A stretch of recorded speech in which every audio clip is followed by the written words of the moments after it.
A warm February day prompted a drive up to Indian Grinding Rock State Historic Park, located near Jackson in Amador County. Our visit began at the Choctaw Regional Indian Museum. The primary focus of both the park and the museum are the numerous marbleized limestone grinding rocks, or chaw-saw, that were used by the Miwok people as mortars to grind acorns into meal. Acorns were a mainstay of the Miwok diet, especially through the winter months when game was scarce. They were collected and processed in the autumn and stored for use during the winter. Other exhibits include examples of and information on all facets of Miwok and other Sierra Nevada native peoples' lives, both pre- and post-Gold Rush era.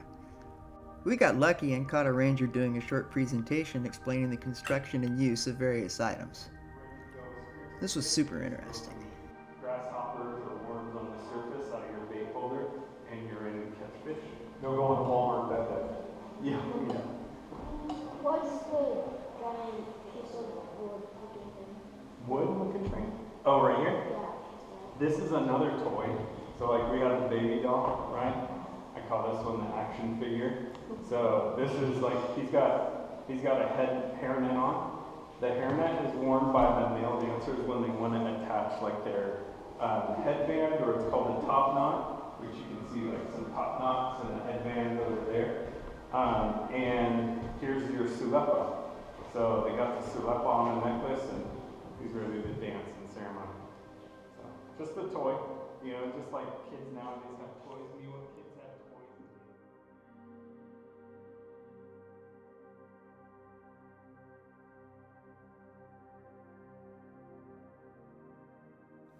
The main attraction at the park is the large chaw-saw, which is the Miwok word for mortar cups, or grinding rocks.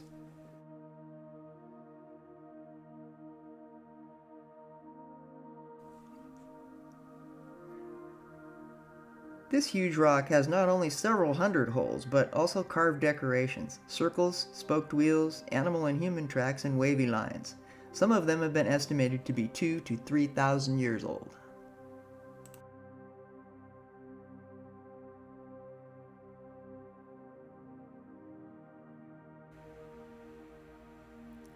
Unfortunately, over time, these drawings are becoming harder and harder to see. To protect them from wear by human feet, a fence has been built around the rock and a viewing deck constructed.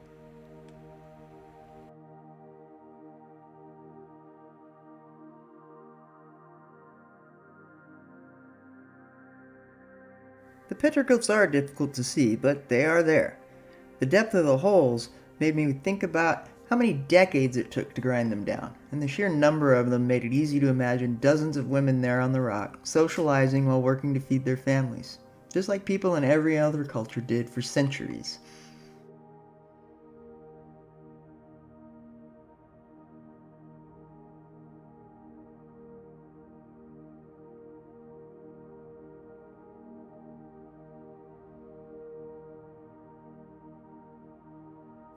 There are several other smaller mortar rocks around the large rock as well.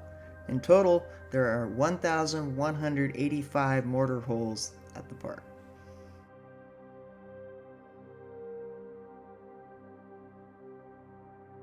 Continuing on from the rocks, we come upon a Miwok village constructed here in conjunction with the Miwok people to help preserve and share with us their heritage and traditions. The roundhouse is the center of Miwok social gatherings and ceremonial events. This roundhouse is 60 feet across and is one of the largest in California. 4 large beams and center poles support the roof. A large hole in the center of the roof allows smoke from the fire pit to escape.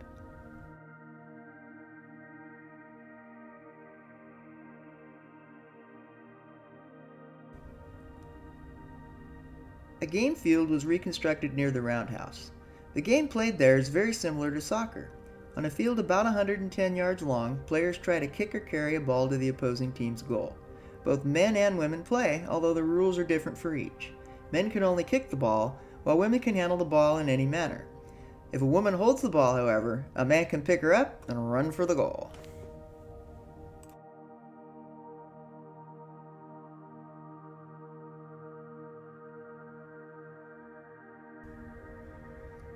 Miwok homes ranged from 8 to 15 feet in diameter, were built of cedar poles interwoven with grapevines or willow, covered with cedar bark. A hole was left at the top for smoke from cooking or heating fires.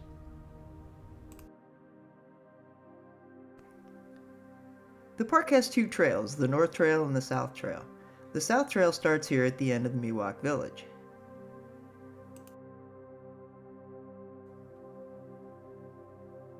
Trail guides can be purchased on the honor system at the trailhead. You can also just take one and return it there at the end of the hike, which is what we chose to do.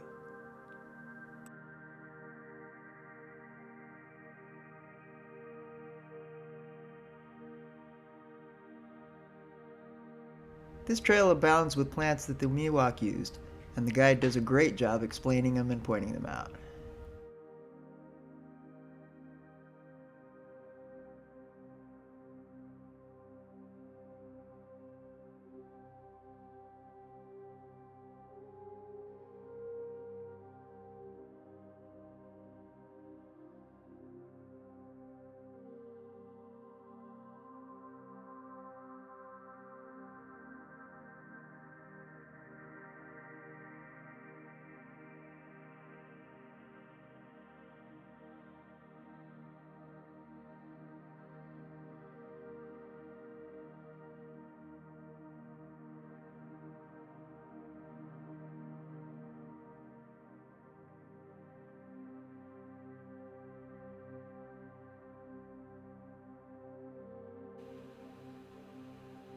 There's a campground here along the South Trail.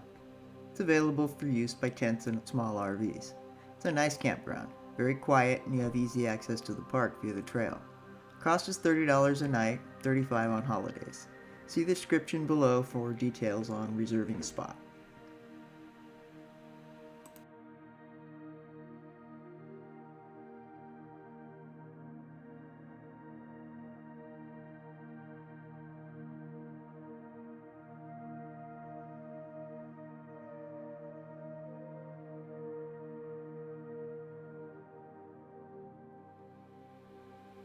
After a quick stop at the restrooms, we headed out to the North Trail.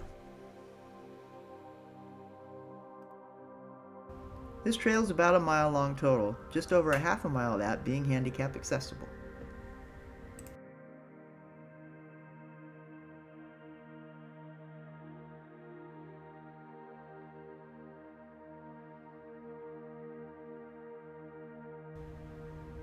The path is wide and mostly flat until the end of the accessible portion, and it's beautiful.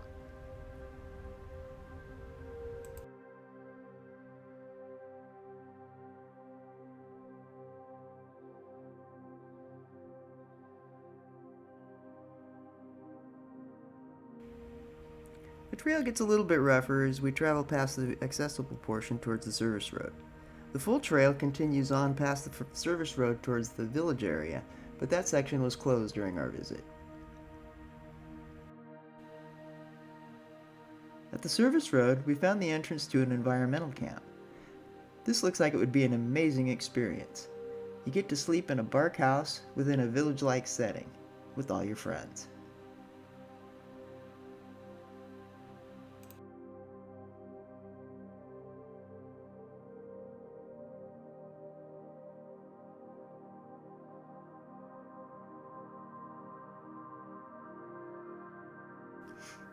Whether you come for the history, the natural beauty, or just a little bit of peace and quiet, Indian Grinding Rock State Historic Park is definitely a hidden gem of California's Sierra Foothills and well worth a visit.